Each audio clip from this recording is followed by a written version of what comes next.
14번 문제입니다. 가의 사상가 갑을의 입장에서 서로에게 제기할 수 있는 비판을 나 그림으로 표현할 때 A, B에 해당하는 내용으로 적절한 것. 지금 보니까 사형, 살인자, 범죄, 억제죠. 이런 이야기가 나온 것을 보니 이거는 교정적 정의 문제네. 그죠? 요거 딱 눈치채실 수 있었죠.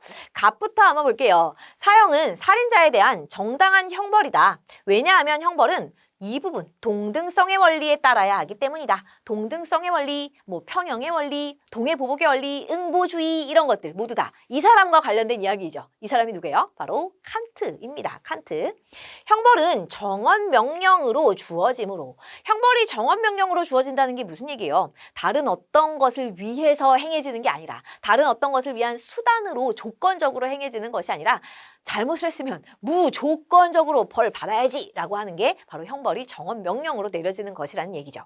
사회의 다른 선을 촉진하기 위한 수단으로 집행되어서는 안 된다. 그죠? 그 자체가 목적이 되어야 한다는 거 갑은 칸트입니다. 을은요. 사형은 범죄 억제 효과가 거의 없어요.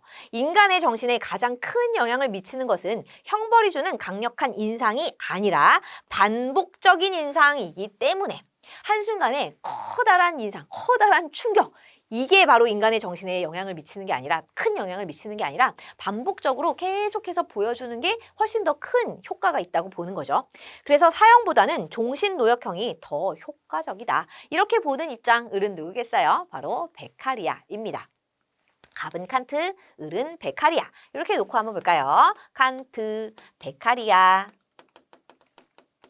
이 교정적 정의 문제는 사실은 이제 삼원형 비판으로 많이 등장을 하는 문제이죠. 여기 이제 두 사람의 비판이 나와 있는데, 자, 여기부터 한번 보도록 할게요. 1번입니다.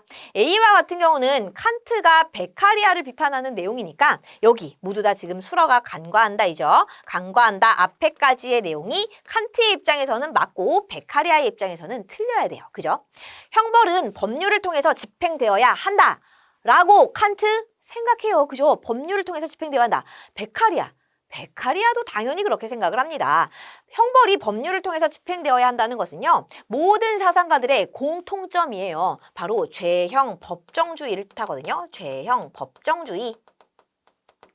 죄형 법정주의가 무슨 뜻이에요? 범죄에 대한 형벌은 법으로 정해져 있어야 된다라는 것이 죄형 법정주의이고요. 이 죄형 법정주의는 칸트, 베카리아, 벤담, 루소 모두 다 동의할 이야기입니다. 따라서 요거는 비판의 내용으로 성립 불가능하겠죠? 2번은요. 사형은 질서 유지를 위한 수단이 되어야 한다. 우리가 앞에서 벌써 살펴봤어. 칸트의 입장에서 정언명령, 형벌은 정언명령이야. 다른 어떤 것을 위한 수단이 될 수 없어. 그러니 칸트의 입장에서 벌써 틀렸으므로 비판의 내용이 될 수가 없겠죠. 3번은요. 사형은 살인자의 행위에 대한 응분의 보복이다. 라고 칸트는 생각하죠. 응보주의 입장에서. 동해보복의 원리에 따라서 살인을 저질렀으면 응분의 보복은 사형당하는 거죠. 이렇게 바라보는 게 칸트의 입장. 하지만 베카리아는 아니죠. 베카리아는 응분의 보복이라고 이야기하지 않고요. 그리고 사형에 대해서도 굉장히 회의적인 입장을 취하고 있죠. 따라서 이것은 베카리아의 입장에선 X이므로 비판의 내용으로 성립 가능합니다. 정답은 3번이 되겠네요. 4번은요. B. 베카리아가 칸트를 비판하는 내용이 되어야 하죠. 형벌과 범죄 간의 비례관계가 성립해야 한다. 자, 이 부분도요. 자, 표시해 주세요. 이 부분도 모든 사상가들의 공통점이에요.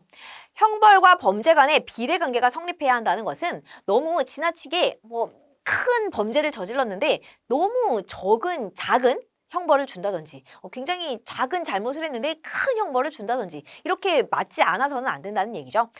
범죄와 형벌은 비례관계가 성립해야 된다. 이것을 비례성의 원칙이라고 이야기합니다. 비례성의 원칙 또는 과잉금지의 원칙이라고도 이야기를 하죠. 그래서 이거는 모두의 공통점이기 때문에 역시 비판의 내용으로 성립 불가능하겠죠. 5번은요. 형벌이 주는 공포는 지속성보다 강도에서 나온다. 우리 아까 뭐라 그랬지? 한순간에 끝나는 그 강도 높은 사형보다는 반복적으로 보여주는, 지속적으로 보여주는 종신노역형이 더 효과적이라고 베카리아는 이야기하잖아요. 따라서 베카리아의 입장에서 벌써 틀렸으므로 비판으로 성립 불가능하겠죠.